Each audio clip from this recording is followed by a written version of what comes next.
हर्षित राणा जो है वो प्लेइंग 11 में नहीं थे, लेकिन मुझे एक चीज समझ नहीं आई कि हर्षित राणा आ गए उनकी जगह पे। भाई मुझे मुझे तो ये समझ है ना कि हर्षित राणा तो ऑलराउंडर नहीं है, चले जी ये समझ आती है कि दुबे बैट्समैन भी है बॉलर भी है, और अगर दुबे फास्ट बॉलिंग करते हैं तो वो तो नहीं कर सकते क्योंकि उनको तो बॉल लग गई है, तो उनकी जगह एक फास्ट बॉलर को लिया गया जो हर्षित राणा की सूरत में था। लेकिन ऑलराउंडर क्यों नहीं लिया गया, वो इनके पास आई थिंक था नहीं। तो मुझे ये तो बताए ना, दुबे क्या पूरे 4-4 ओवर करता है हर मैच के अंदर? ऑलराउंडर किसी भी टीम का ऑलराउंडर बहुत कम ऐसे होता है जो 4-4 ओवर करता है। वो ज्यादा कभी 2 करेगा, 3 करेगा, या 2 में ही मार खा के साइड पे हो जाएगा।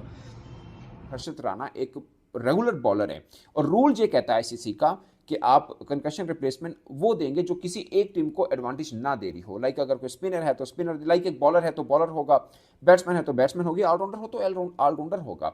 अब शिवम दुबे ऑलराउंडर हैं और वो भी बैटिंग ऑलराउंडर हैं। उन्होंने बैटिंग में तो एच दे दिया टीम इंडिया को, फिर जब बॉलिंग की बारी आई तो हर्षित राणा को रिप्लेस अप्रूव करना मैच रेफरी की किसी हद तक शायद गलती हो भी सकती। भारत की यंग ब्रिगेड है, इसकी सोच ही अलग है, इसके स्किल्स ही अलग से हैं, इनकी इंस्टिंक्ट्स अलग हैं। ये एग्रेशन के थ्रू रीबिल्डिंग फेज करते हैं, ये चार्ज के थ्रू जो है बताते हैं अपनी प्रेजेंस, और ये अपने आप में इतना इनको भरपूर कॉन्फिडेंस है अपनी स्किल्स में कि ये हार नहीं मानते हैं। और कुछ ऐसा ही देखा हार्दिक पांड्या का जो मैटर है ना, क्रिकेटिंग मैटर, ये और ही किस्म का है। ये लोग बाउंड्री देखते हैं, ये लोग छक्के देखते हैं, ये नहीं देखते कि मैं गलती करूंगा आउट हो जाऊंगा। हालांकि एक बॉल पे भी गलती अगर कर जाते तो ये इनिंग्स नोज डाइव कर सकती थी। इतनी प्रिकेरियस पाकिस्तान के पास वो सहूलत मैसर नहीं है जो कि इंडिया के पास हार्दिक पांड्या की शक्ल में मौजूद है। बिल्कुल सही बात है। और अगर आप किसी दौर में अब्दुल रज़ाक और ये अजहर महमूद पाकिस्तान के पास थे, जो फास्ट बॉलिंग ऑलराउंडर्स हैं वो खेल के दोनों शोबों में टीम के लिए मुंतखब हो सकते हैं। मतलब अगर आप हार्दिक को 10 ओवर्स के लिए खिलाना चाहें तो वो एक विकेट टेकिंग ऑप्शन है अपनी टीम के लिए। उसका टेम्परामेंट मेंटली टफ है वो दीगर खिलाड़ियों से, और जब आप अंडर प्रेशर होते हैं आपके लिए मतलब क्रिकेट रूल जो बताया गया है आईसीसी की तरफ से उसमें यह है कि अगर कोई ऑलराउंडर है तो उसकी रिप्लेसमेंट ऑलराउंडर हो सकती है। यानी अगर शिवम दुबे इंजर्ड थे तो रमनदीप सिंह जो कि उनके एक अच्छे ऑलराउंडर हैं उनको होना चाहिए था। लेट्स अज्यूम कि सेकंड इनिंग में ऐसा होता, लाइक कि वो आते ही उनको खुदा ना खासा बॉल लग जाती शिवम दुबे को, तो फिर कौन आते? फिर 100% रमनदीप सिंह आते क्योंकि वो बैटिंग अच्छी कर लेते हैं।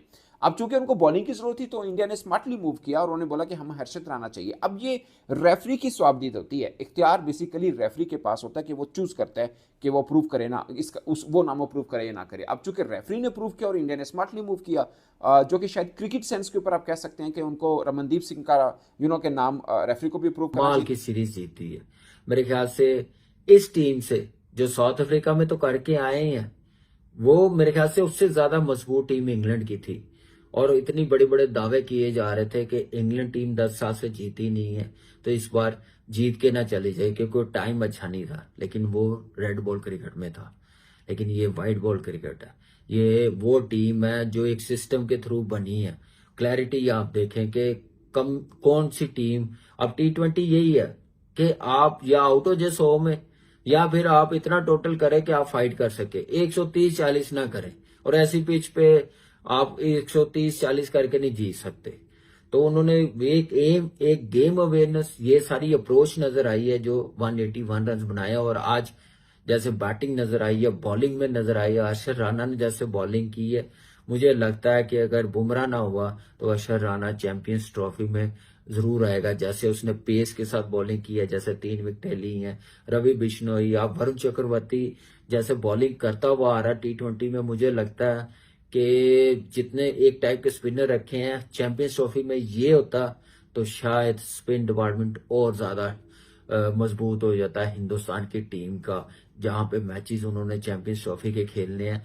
एक्सीलेंट क्रिकेट, जबरदस्त टॉप क्लास सीरीज जीते हैं टॉप टीम से। इतना इजी नहीं था ये यंग इंडियन टीम के लिए, बड़ा मुश्किल था, लेकिन उतनी अच्छी और उतनी बड़ी क्रिकेट खेल रहे हैं, दिलेरी के साथ खेल रहे हैं और मैच्योरिटी लेवल कमाल का था, जिसकी वजह से ये सीरीज अपने नाम की है। 5वें मैच तक गई ही नहीं है।